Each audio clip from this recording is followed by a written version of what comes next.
Even though she appeared on screen for less than 2 seconds, her appearance created a buzz in the West and the East about modesty and beauty. She is Maria Idrisi, the first hijab-wearing model who appeared on the H&M advertisement, Close the Loop. Maria, let's hear what the narrator said when you appeared on screen. Be neat. Wear pink, wear blue, wear yellow if you're blonde, wear red if you're a redhead. Wear socks and sandals. Look fake, look chic, look chic. Was it meant that you dress elegantly or fashionably? Yeah, like chic could be something that is like elegant but fashionable. So, I mean, it was a good choice, I believe, to say yes, for a woman so, with hijab, yeah.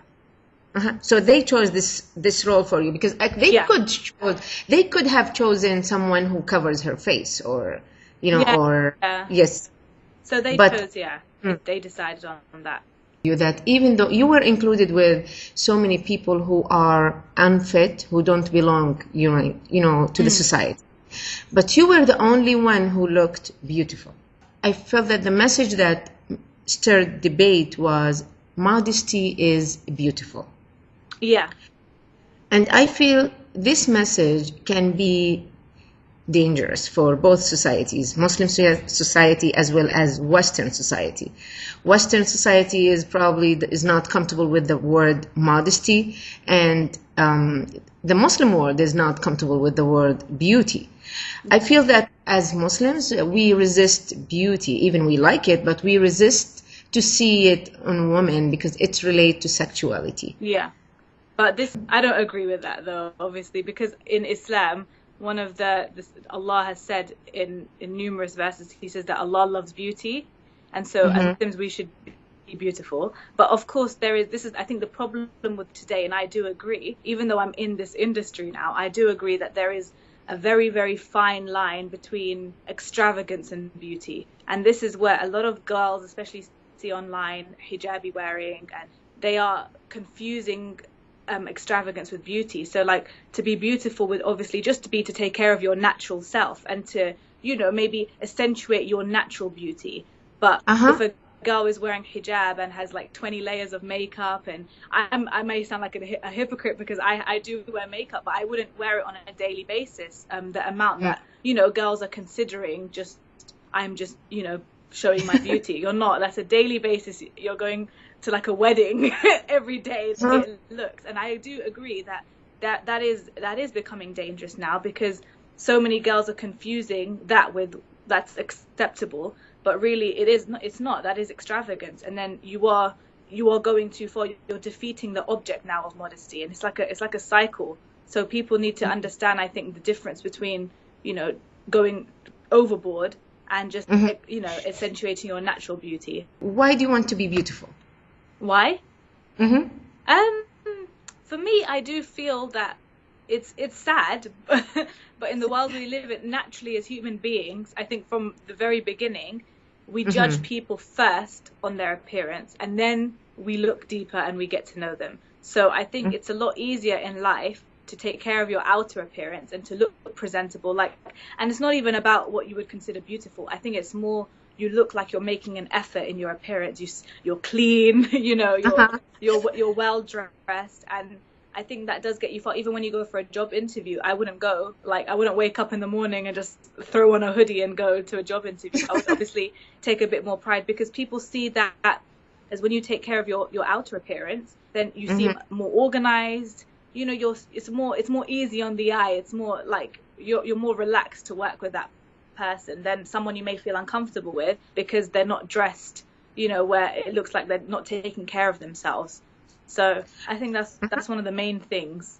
Yeah, I totally agree. I think beauty comes it's a process and it needs a lot of discipline. So that's why probably people who take care of their look, they have this empowerment in their, you feel that they are empowered. And they're more confident as well. That's the confidence, and confidence is very important. Now, if I will go to the hijab part, I tried to wear hijab before, but I do like modesty and believe in it, and I think it's very elegant and fashionable and beautiful. But with hijab, it was hard for me to feel comfortable with it. I would like to know your perception. How do you feel about hijab, and why do you wear it? Well, hijab for me, it makes me feel closer to God, because I feel like one major thing that we're supposed to fulfill, I've kind of ticked that box in a way. Obviously, again, no one's perfect. There's so many different understandings of hijab, but just the fact that I'm trying and I can confidently say I do wear hijab, for me, it makes me feel like, okay, that's one area in my faith that I am doing as best as I can. So, I mean, everyone has a different opinion, but like there's so many different things. Obviously, it's sunnahs that we're supposed to follow and everything. So for me, I believe hijab, it is compulsory. And as much as there are so many things that are compulsory for us to do, this is something that I've chosen to do. And it connects also to prayer, because I pray 5 times a day. So when I started praying when I was about like 17, before that I was praying but on and off. So when I really started praying 5 times a day and I wouldn't miss a prayer, it was very difficult to not wear hijab and practice it, because if I was outside, I would have to then wait till I get home and then pray all my prayers together, which I felt wasn't right. So it was just easier. I wear hijab, I can pray wherever I need to pray. So that was another area that I had to fulfill. Yeah. So it was not like a family pressure, or it's an identity tool, or no, do you think? It's nothing. No, I'm, to be honest, out of all my first cousins, I'm the only one that wears it. So really? Yeah, I don't come from my family, they are practicing in terms of they're all, Muslim, and, they fulfill the 5 pillars, and, they do take it serious. But, yes, I'm the only one that really wears hijab. Wow. So, I mean, what made you make this decision? How did you reach that point? I don't know. I used to go to, my mom put me in a madrasa for 10 years. So I went I went there for 10 years, and we didn't have to wear it. But when you were at the last, because I did a GCSE, which is like a UK qualification in it. So when you reach the last couple years, they really encourage that, you should wear hijab now.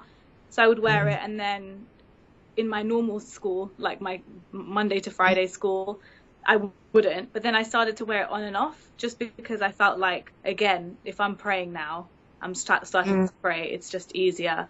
And I think a lot of it came from there. And I did poetry growing up. It was like a hobby, and I would go on tours around the UK doing poetry. And again, I didn't want to feel like a hypocrite, because so many people would look at me on stage wearing a hijab, and then I wouldn't wear it, and I'd be so scared. Oh my God, imagine if like someone sees me on the street and I'm wearing like skinny jeans and my hair's out. So yeah, that was another So thing. you have interest in poetry too?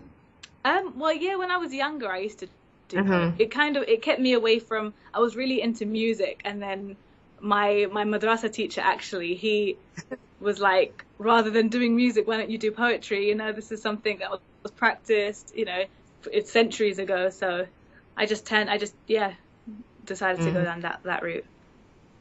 Yeah. It's really nice to talk to you. I feel that you are open and you're not afraid to speak up your mind, no matter what, which is great. So who empowered you as a child? Who do you think helped you to be yourself and not be afraid to be who you are? I think my mom. My mom definitely has a big part in me, and my dad, of course. My dad is very, very open with his opinions. So, my parents definitely had a big part, and my older cousin, she's like my big sister, so her as well. I don't have any sisters, so that was like my role model in a way. And as well, my madrasa teacher, he's like an uncle, so him as well. They all kind of played a part into who I am today, I guess.